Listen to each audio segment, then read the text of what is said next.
हाँ जी, सत श्री अकाल जी। बहुत बहुत स्वागत है ਤੁਹਾਡਾ ਸਾਡੇ यूट्यूब चैनल सन्नी पंजाबी ਦਾ। ਆਪਾਂ ਗੱਲ ਕਰਾਂਗੇ ਕਿ ਜਿਹੜਾ ਹੁਣੇ ਤੁਸੀਂ ਸਟੇਟਸ ਦੇਖਿਆ ਵਾ, ਇਸ ਤਰ੍ਹਾਂ ਦਾ ਸਟੇਟਸ ਕਿਵੇਂ ਐਡੀਟਿੰਗ ਕਰਨਾ ਵਾ। ਇਹਦੇ ਵਿੱਚ ਓਲਡ ਬਲੈਕ ਇਫੈਕਟ ਦੇਖਿਆ ਤੁਸੀਂ, ਉਹ ਇਫੈਕਟ ਕਿਵੇਂ ਪਾਉਣਾ ਵਾ। ਸਭ ਤੋਂ ਪਹਿਲਾਂ ਤੁਸੀਂ ਆਪਣਾ ਕਾਈਨ ਮਾਸਟਰ ਓਪਨ ਕਰਨਾ। ਕਾਈਨ ਮਾਸਟਰ ਓਪਨ ਕਰਨ ਤੋਂ ਬਾਅਦ ਤੁਸੀਂ ਇੱਥੋਂ ਆਪਣਾ ਕੋਈ ਵੀ ਇੱਕ ਡੱਬਾ ਸਿਲੈਕਟ ਕਰ ਲੈਣਾ, ਜਿਸ ਤਰ੍ਹਾਂ ਕਿ ਮੈਂ ਸਿਲੈਕਟ ਕਰ ਲਿਆ। ਇਸ ਤੋਂ ਬਾਅਦ ਤੁਸੀਂ ਮੀਡੀਆ 'ਤੇ ਜਾਣਾ। ਮੀਡੀਆ 'ਤੇ ਜਾਣ ਤੋਂ ਬਾਅਦ ਤੁਸੀਂ ਆਪਣੀ ਇੱਕ फ़ोटो ਲੈ ਲੈਣੀ ਹੈ। ਜਿਵੇਂ ਕਿ ਮੈਂ ਆਹ फ़ोटो ਲੈ ਲਈ। ਇਹ फ़ोटो मैं जिवें कि इत्थों लेंथ वड्डी कर देना जी। इत्थों खिच के तुसीं लेंथ वड्डी कर सकते हो जिन्ने मिनट का स्टेटस तुसीं बनाउणा वा। ये इस तरह दे कोल फ़ोटो है। हुण तुसीं इत्थे लेयर ते जाना। लेयर ते जाण तो बाद मीडिया ते जाना। मीडिया ते जाण तो बाद तुसीं इत्थों अपना कोई भी एक स्टेटस ले लेना वा। जिद्दां मैं कि आह स्टेटस ले लिया। ये स्टेटस लैण तो बाद तुसीं इहनूं इत्थों वड्डा कर देना। वड्डा करन तो बाद इत्थे वीडियो ते क्लिक करना।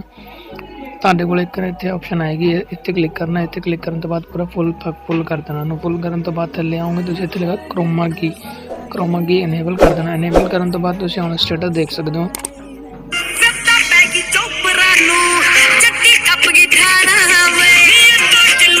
ਹੁਣ ਇਹਦੇ ਵਿੱਚ ਆਪਾਂ ਓਲਡ ਬਲੈਕ ਇਫੈਕਟ ਕਿਵੇਂ ਪਾਉਣਾ ਵਾ ਉਹ ਤੁਹਾਨੂੰ ਮੈਂ ਦੱਸਦਾ। ਸਭ ਤੋਂ ਪਹਿਲਾਂ ਤੁਸੀਂ ਆਪਣਾ ਕੀ ਕਰਨਾ, ਲੇਅਰ ਓਪਨ ਕਰਨ ਤੋਂ ਬਾਅਦ ਇੱਥੇ ਮੀਡੀਆ 'ਤੇ ਜਾਣਾ। ਮੀਡੀਆ 'ਤੇ ਜਾਣ ਤੋਂ ਬਾਅਦ ਤੁਸੀਂ ਓਲਡ ਆਹ ਸਟੇਟਸ ਲੈ ਲੈਣਾ ਵਾ। ਸਟੇਟਸ ਲੈਣ ਤੋਂ ਬਾਅਦ ਇਹਨੂੰ ਬਰਾਬਰ ਕਰ ਦੇਣਾ। ਇਹਦੇ ਵਿੱਚ ਜੇ ਤੁਹਾਡੇ ਕੋਲ ਇਹ ਸਟੇਟਸ ਨਹੀਂ ਹੈ, ਇਹਦੀ ਵੀ ਡਿਸਕ੍ਰਿਪਸ਼ਨ 'ਚ ਮੈਂ ਲਿੰਕ ਦੇ ਦੇਵਾਂਗਾ, ਤੁਸੀਂ ਉੱਥੋਂ ਡਾਊਨਲੋਡ ਕਰ ਲੈਣਾ।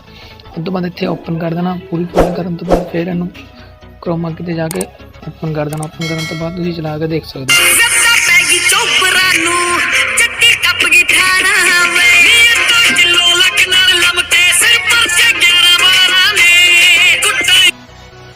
ਹੁਣ ਇੱਥੋਂ ਤੁਸੀਂ ਸ਼ੇਅਰ ਕਰ ਸਕਦੇ ਹੋ, ਆਪਣੀ ਵੀਡੀਓ ਨੂੰ ਸੇਵ ਕਰ ਸਕਦੇ ਹੋ। ਸ਼ੇਅਰ ਤੇ ਕਰਨ ਤੋਂ ਬਾਅਦ ਐਕਸਪੋਰਟ ਇੱਥੋਂ ਤੁਸੀਂ ਆਪਣੀ ਕੁਆਲਿਟੀ ਚੈੱਕ ਕਰ ਸਕਦੇ ਹੋ। ਇੱਥੋਂ ਐਕਸਪੋਰਟ ਕਰ ਦੇਣਾ।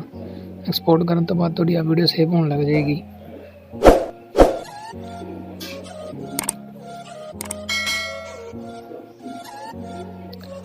ਜੇ ਤੁਹਾਨੂੰ ਇਹ ਅੱਜ ਦੀ ਵੀਡੀਓ ਵਧੀਆ ਲੱਗੀ ਹੋਵੇ ਤਾਂ ਸਬਸਕ੍ਰਾਈਬ ਔਰ ਲਾਈਕ ਕਮੈਂਟ ਜ਼ਰੂਰ ਕਰਨਾ ਵਾ ਸਾਡੀ ਇਸ ਤਰ੍ਹਾਂ ਦੀ ਵੀਡੀਓ ਦੇਖਣ ਲਈ।